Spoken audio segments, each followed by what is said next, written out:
One up anime fans, I'm back with another video review on episode 45 of Yu-Gi-Oh! Go Rush. I'd like to apologize for being this very late on this. I really gotta get out of this stupid habit. I really should. So again, I'm so sorry. I'm not sure, because of my laziness, I'm not sure I'll be able to review the free phase tonight. Well, it's only 4 minutes past 6 in the evening.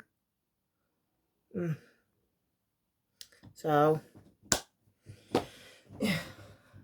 yeah, this is a great episode. And then it sets up the next episode. I'm just looking forward to the end of the arc. See what they're gonna do. Since it's gonna be the end of the first season, and the series is gonna be taking a bit of a break for some time until season 2 comes out. Yes, season 2. They could burn to be in seasons. So yeah, I don't know why they separate. So longest first season ever, actually. So I lost track of how many episodes we know this arc. I don't know all the arc names and stuff. Also, I want to actually mention something. Something I didn't know, but you know that Netflix anime series Bastard? Yes, that's actually what it's called. Bastard Dark Male Fantasy. Who names a fucking manga out of... yes, it's based on manga, by the way. Who names a manga after a swear? Probably sounded cool. Surprised it wasn't changed in the West. Because there can be times when names are changed and original names were changed. That became part of the series we know here. Like, well, not a title, but like this one change that's been coming about Bleach that still exists today, which I think is better, is Shinigami's been changed to Soul Reapers. Makes sense. And it's not because of censorship or anything, because don't forget, Death Note came out in 2006. I think 2006. And they had a Shinigami, a god of death. But the Soul Reapers are not gods of death. They're more like the Grim Reaper who takes the souls of the dead and sent eyes into either heaven or hell. If they were gods, they wouldn't be easily killed. Like, gods can't die. So that makes a lot of sense to rename them Soul Reapers. I don't know if Kubo actually liked that change a lot in the West. Or he might not be aware of it. I don't know. But yeah. I'm trying to think of other things that got a title change in the West. I'm not sure really. See? I'm trying to think of anime that got name changes in the West. I don't know nothing to do with Yu-Gi-Oh, but I just wanted to explain it. Anyway, Bastard is an anime based on a manga, whether you believe it, was published in Weekly Shonen Jump. I had no clue. And the manga is decades old, like JoJo. Mangas began in the 80s, but didn't get the same anime adaptations until 21st century, decades later. In JoJo's case, it did have 2 OVAs. The only OVA released in the 90s. Well, again, a prequel OVA in the 2000s. A 2007 Lost movie adapted the first part.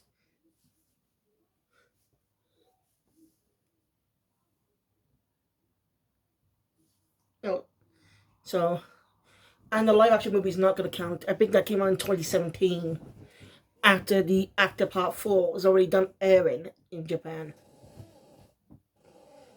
So that doesn't count. So I'm surprised it was Shonen Jump. I had no clue.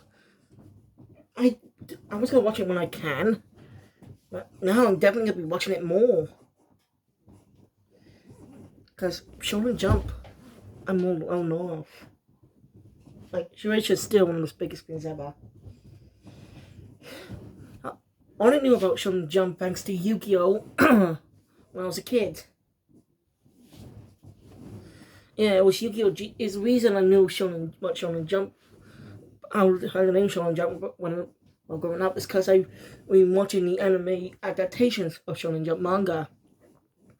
Technically, well, yeah, like Yu-Gi-Oh! GX, so technically, I was an anime first and a manga second. because it's a spin-off sequel in a way. That's not. I'm sorry, that's not what I mean. Though.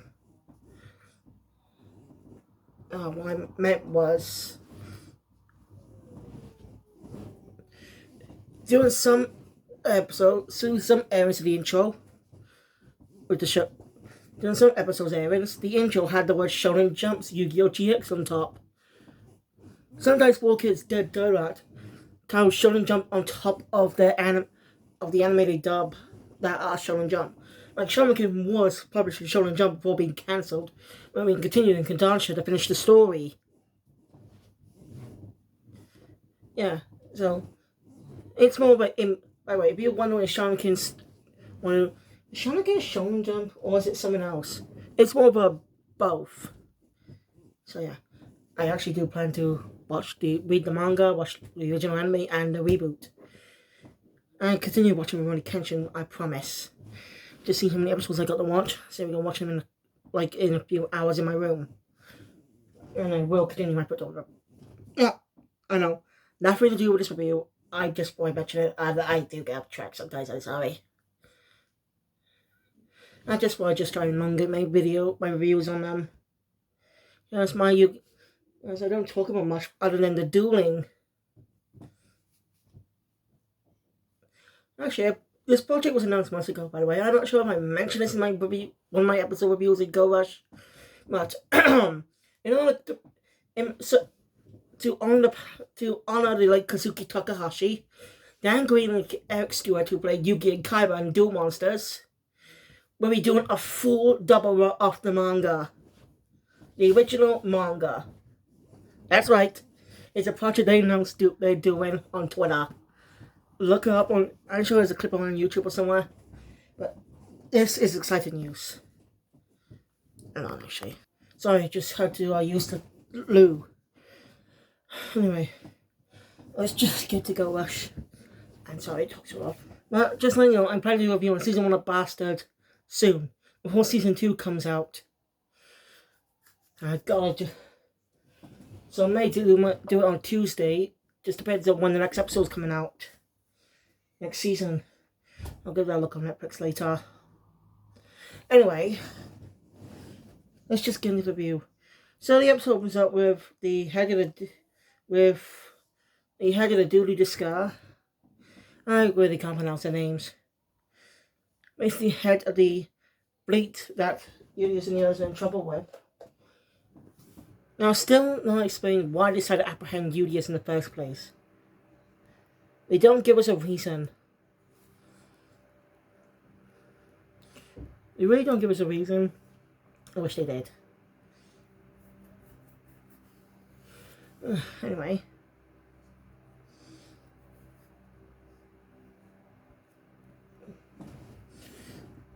So Julius challenges the head of the fleet to a rush duel. And it turns out he has a deck too. Basically explains that everyone in the Belgian cluster were given decks, all 3 sides. It must be Suijo's doing or something. What is his plan? Who are the enemies? We don't know. But the arc will probably end on Julius' home planet. The season, which rounds out the first season. And then season 2 will probably set up a new goal for the characters. I'd like to see a tournament arc. Serious. It'll be fun. We get to see all kinds of duels. And not just ordinary duels, like, how about tag team duels? It'd be a great way to learn to use each other. I would like to see that. Make it happen. I don't know the studio behind this actually, but make it happen.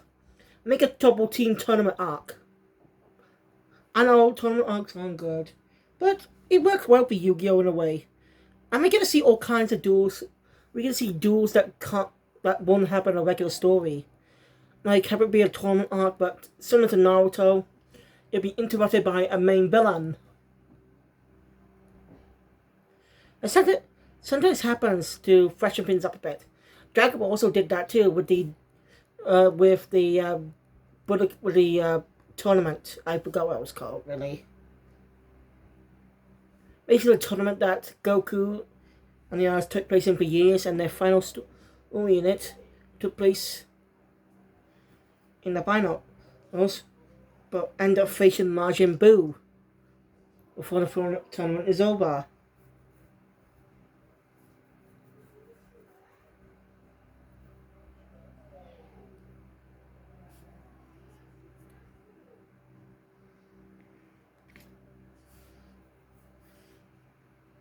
Sorry, I'll try that again. But yeah, I really do want to see that type of story, like a tag team tournament arc. I don't think Yu-Gi-Oh's done that before. They've always done solo duel arcs, tournaments.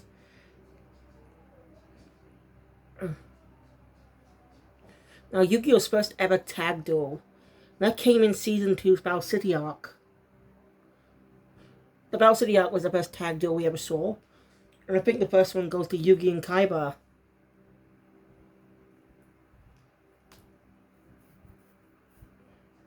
Alright, I don't think Yu-Gi-Oh! Duel Monsters ever get a reboot.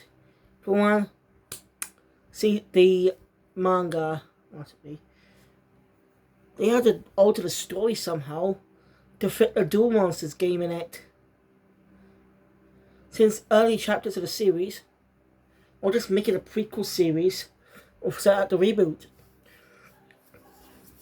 Like, a great way to honor like Suzuki Takahashi is to fully adapt the stories. Like the three arcs of the original manga. The School arc, Death Tea arc, and Monster World arc.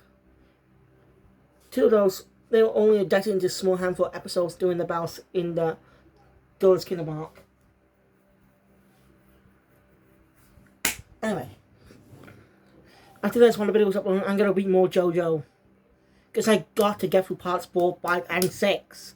So I'm going to read part 7 and 8, and then fucking part 9. Review on the week. Do weekly reviews on it every time it comes out. I want to do that. I really do. So, this time I'm determined. I'm determined to do it, guys. I really am. Anyway, so yeah. So yeah,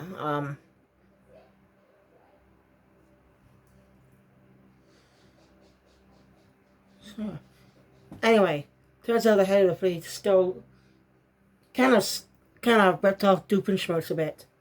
Why? Because he creates a machine that has Inator in the name. If you don't know what I'm talking about, if you've not heard of Phineas and Ferb, then where have you been all your life? A lot of people, Phineas and Ferb be trending a lot with all the shows that's been going on lately. Phineas and Ferb reboot in the works, Hansel and Gretel part of the Phineas and Ferb universe, some more Phineas and Ferb movies that are planned.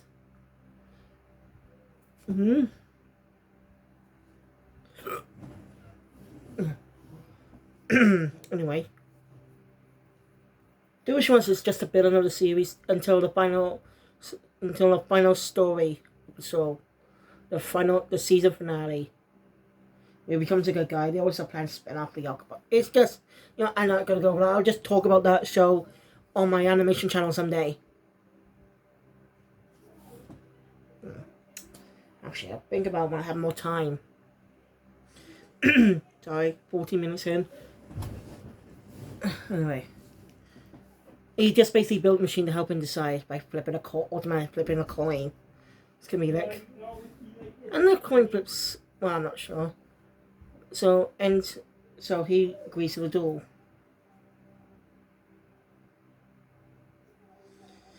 So yeah,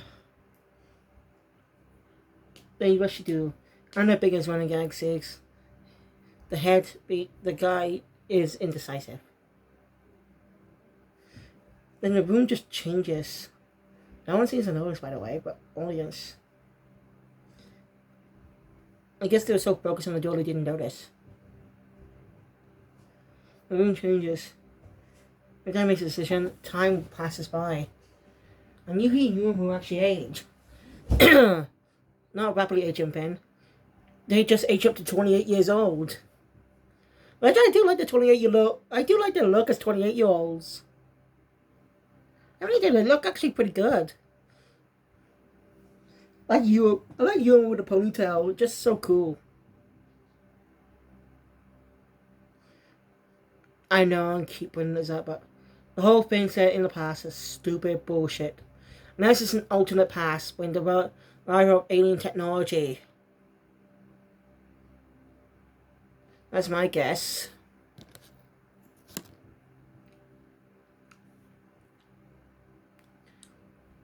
So, yep. Ooh, ass pool.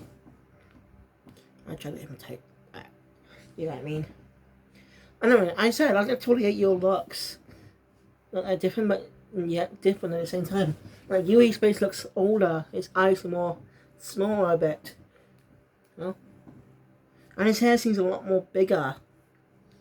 However, his face is small, shrunken slightly.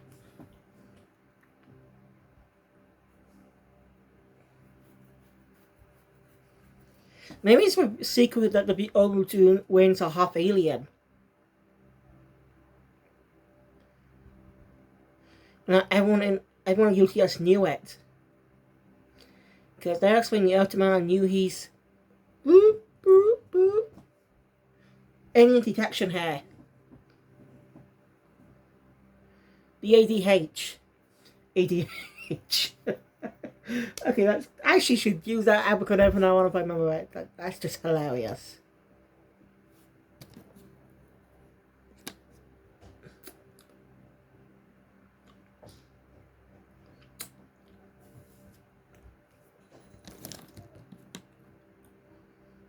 Anyway. So he gets indecisive throughout the entirety of the duel, not 3 times. Because he and you moved to age, around 60 then, to around 80 or so.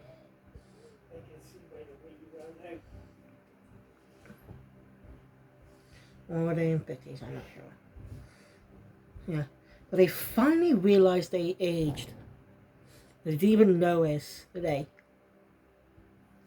It's kind of ridiculous.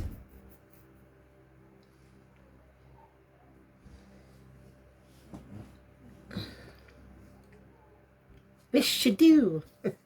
Anyway.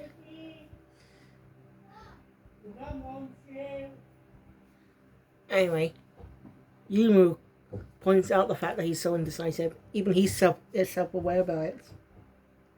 He has trouble time for the entire duel, but Vice One Yudi has actually worked. And causing to summon a monster, a special, something like an arcane monster or something. I think Pegasus used that, didn't he? Anyway, arcane. I don't remember what it's actually called. But this monster has an ability. It's basically a risky ability to activate. Like Time Wizard. Yes, it has the flip ability. Well, not a flip effect, ability. So you can tell, I can't remember what it's actually called, but basically those who are not knowing the role, this is actually the first time this has actually appeared in Yu-Gi-Oh! Rush Duel in the Rush Duel series. That type of effect. Basically, a coin is flipped. Depends on the monster's ability. Depends on the coin's head, right? Either it's an advantage to you and boosts up your monsters. Or you can destroy your opponent's monsters. Or opposite, and your monsters are destroyed. And you take damage. Those are risky moves. So if you feel like lucky, if you want to use them, if you feel lucky, I'm not against it. I'm just saying it's a very risky move. In the end, it flipped heads, so his effect goes in. Basically, the monster's ability is heads or heads. His monster's power up, and Yuli's monsters are destroyed. But Paisley's, his monster is destroyed, and he takes damage equal to the monster's attack points. So this ends up being Julius's second loss in the series. This is literally his second loss. Think about it. The first time he ever lost was against Yuna all the way back in the third arc. No, wait, that was the second arc. Still disappointed about Ramron. She seemed like a really big antagonist. Yeah, I'm still pissed about that. Not as pissed as the past been, but still. Like, they looked like they were setting up an MIK arc, but most likely originally were, but some studio interference when they're making the next, while trying to unfold the next arc, start the next arc, causing to ditch that whole plot. All the writers were just dickheads to do that. Lazy. So yeah, this is Yuli's second loss in the series. Yuki and Yuumu are back to normal.